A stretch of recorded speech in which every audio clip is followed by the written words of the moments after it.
Hey guys, Tarke here, and today I want to give a little breakdown of alphas and 3.3.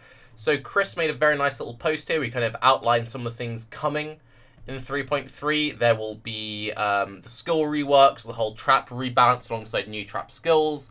There will be races towards the end, further improvements to boostery. But one very important thing is, are you running an alpha test for 3.3?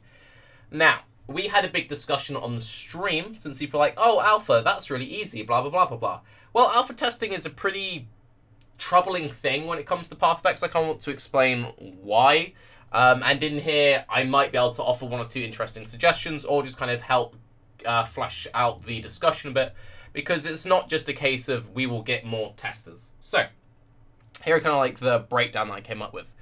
When it came to talking about it, most people were like, well, why have an alpha? Just give access to everyone.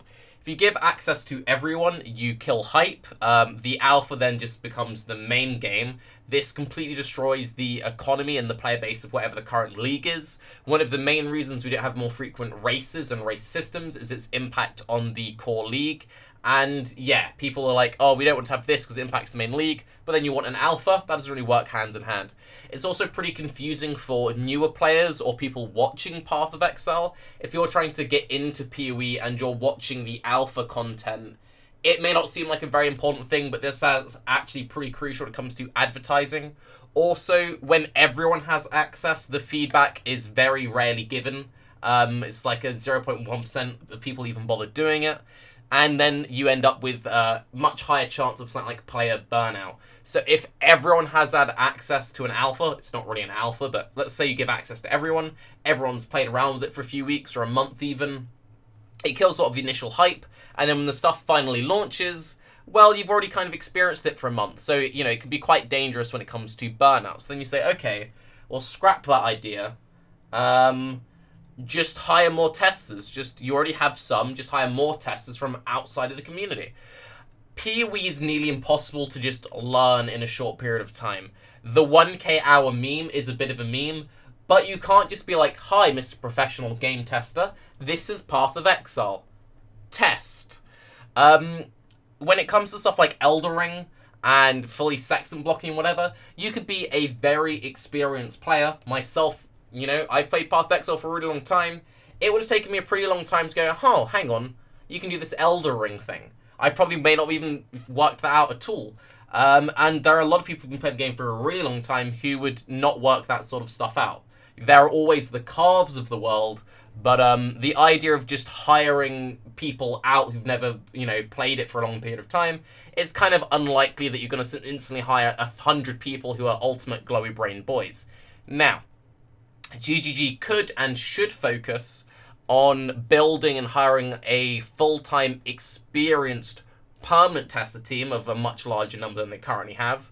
And that's something that you can aim for eventually, but that's not going to happen overnight. You're not just suddenly going to, like, click your fingers and alpha's up and suddenly we have, you know, 1,000 incredibly skilled masterminds of the Path of Exile metagame. So then you say, okay, well then, you know, just give it to the top racers, the top 1% players. In the case of giving it to, you know, the most competitive, the most min-max viable players, those are the kinds of players who like to either race, be it in short races, race to 100, take over the economy, you know, those kinds of players. They're the kinds of people who, if they found some super secret strat, it would kind of be in their favor to kind of keep it, you know, a little bit quiet so they can then really make the most of it when it next comes out. And also you end up in this kind of awkward scenario where there is actually a bit of a competitive circuit in Path of Exile, and if only half of the racers get it, then they have a massive advantage over the other half. So you run into the situation you can potentially make the competitive aspect of Path of Exile less fair, less exciting, and you can run into the situation where these players end up just like hoarding these strats that they've learned in the alpha and not sharing them to get fixed. So that requires a very good trust system. You need to really know and trust the people that you're going for this, and you then need to work out, is this worth, you know, potentially souring the competitive scene. So then you say, okay, fine then. Well, give it to streamers, because then streamers can't hide any of these secret strats they have because they stream everything. Streamers stream.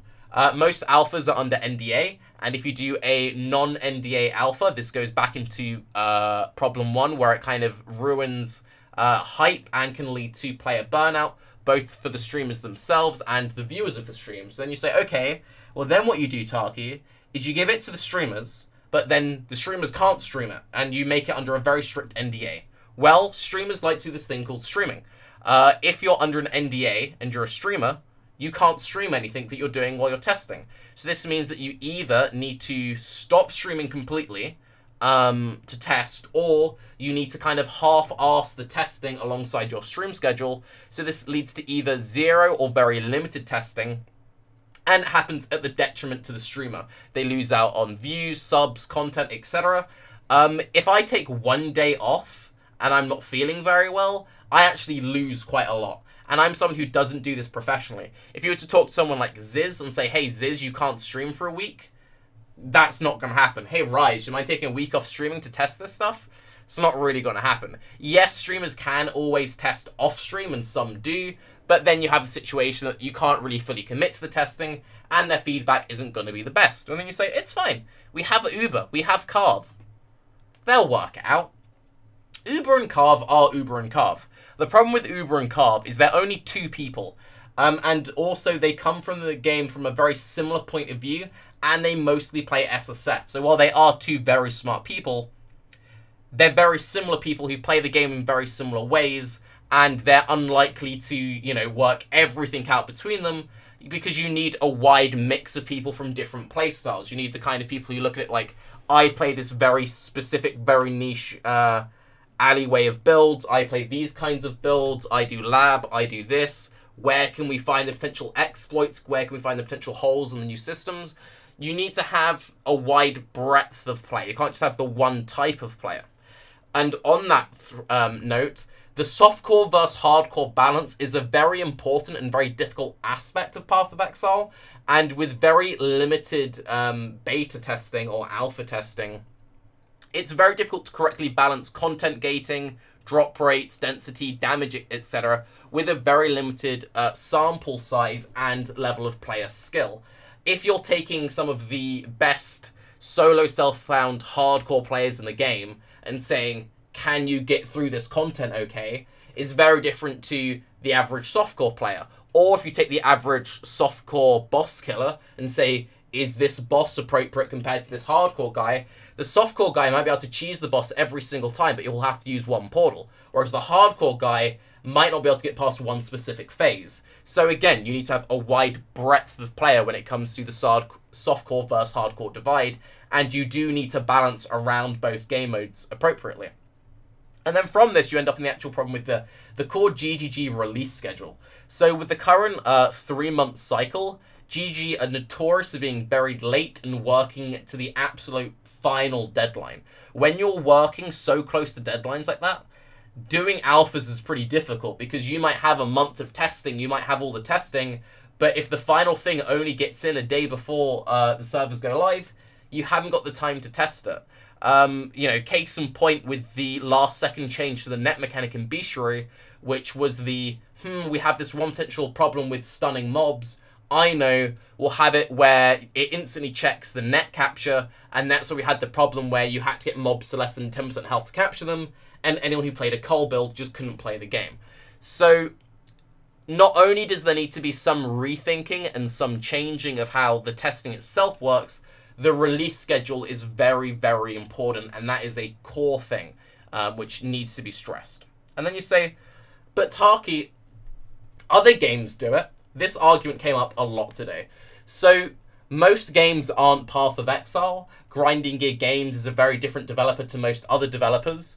If you look at the bog standard AAA title, they will have a year at least of development, and during that time you have extensive testing, loads of people hired in to test, and you have a really long time to really polish it. The stuff launches, it's still buggy as hell, it still has problems, it still needs to be patched later down the line, and that's from really big AAA titles. Then you say, okay, well, ignoring the single standalone releases, you know, what about MMOs? Something like WoW, that has regular patches and cycles.